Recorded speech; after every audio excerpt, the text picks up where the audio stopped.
This is out of South Sacramento. Police are investigating a deadly shooting in the area of Florin Road and Greenhaven Drive. That's near Sherry's Cafe and Pies.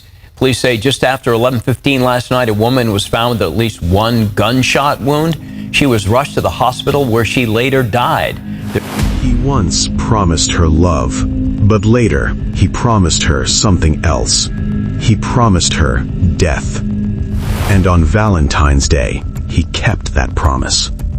Chassity Sparkman was only 26 years old, a mother of two, a woman trying to rebuild her life. But late that night, she agreed to meet her husband in a parking lot, thinking it was a conversation, thinking it was closure.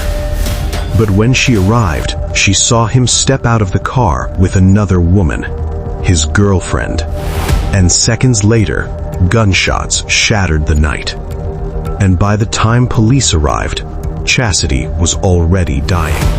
If you believe stories like this deserve to be heard, please like and subscribe, because every victim deserves a voice.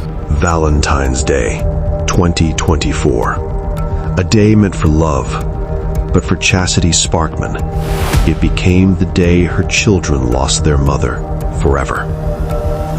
Chassity was born in July 1997 in Sacramento, California. Her family described her as a firecracker, lively, bold, outspoken, and impossible to ignore. She had a heart that didn't know how to love halfway. She was a mother to two beautiful children, her 8-year-old son, Zion, and her 6-year-old daughter, Princella. Everything Chassity did, every sacrifice she made, every struggle she endured, was for those two kids. She was also ambitious, a student at Sacramento City College, working, raising children, and still chasing her dreams in music. But behind that strength was a relationship that had slowly turned toxic. Chassity's relationship with her children's father, Isaiah James, started from childhood. They were childhood sweethearts, the kind of love story people think will last forever. They went to school together and officially became a couple as teenagers. From the outside, it looked like a young family trying to make it work. But the truth was, their relationship was filled with frustration, tension, and warning signs. In 2017, Chassity once posted something that sounded like a joke, but it wasn't. She wrote, "I have to live with this irritating man.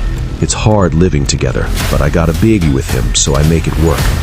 I love this boy, but I will be damned if I let love blind me with stupidity." That post wasn't just humor. That was a woman fighting to hold on, while already seeing cracks in her relationship. Isaiah had a history of trouble with the law and drama involving other women. And when Isaiah eventually became incarcerated, things got worse. Because even behind bars, Isaiah still wanted control. There were jail calls where Isaiah constantly accused Chassity of moving on, of leaving him, of betrayal. But Chassity was raising children alone, trying to survive, trying to build her future.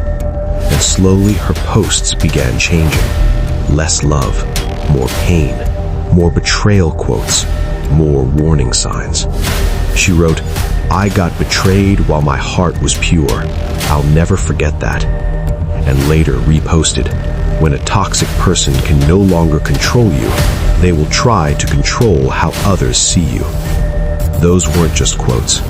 Those were cries for help. Eventually, Isaiah was released.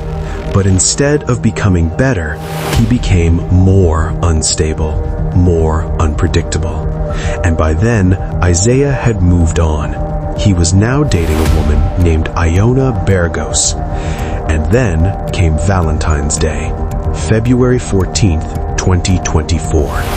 Isaiah reportedly contacted Chassity and convinced her to meet him late at night at Lake Crest Village Shopping Center. We don't know what he told her, but she agreed. And at around 11:17 p.m., Chassity arrived at the parking lot. She probably thought it would be a conversation, maybe about the kids, maybe about closure, maybe about peace. But when Isaiah pulled up, he wasn't alone. Iona was with him, his new girlfriend. And what happened next changed everything. Isaiah pulled out a weapon and shot Chassity right there in the parking lot. Then Isaiah and Iona fled immediately, leaving her bleeding on the ground. By the time police and paramedics arrived, Chassity was still alive, barely holding on. She was rushed to the hospital, but despite doctors trying to save her, she was pronounced dead shortly after arrival. A 26-year-old mother of 2, gone, just like that. Her family was devastated. They didn't just lose a daughter, they lost a light, a woman who loved loudly and lived for her children. News cameras captured their pain, their voices shaking as they begged for justice.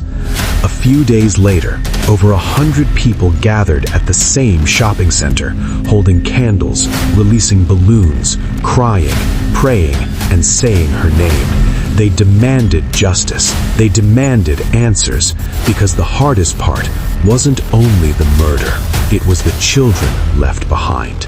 2 innocent kids now forced to grow up without their mother's voice, without her hugs, without her love. And the most chilling part of this story is simple. Chassity didn't die at the hands of a stranger. She died at the hands of someone who once promised her forever.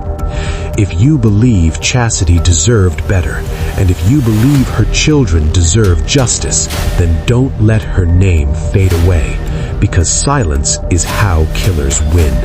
And this was a Valentine's Day nightmare that 2 children will live with forever.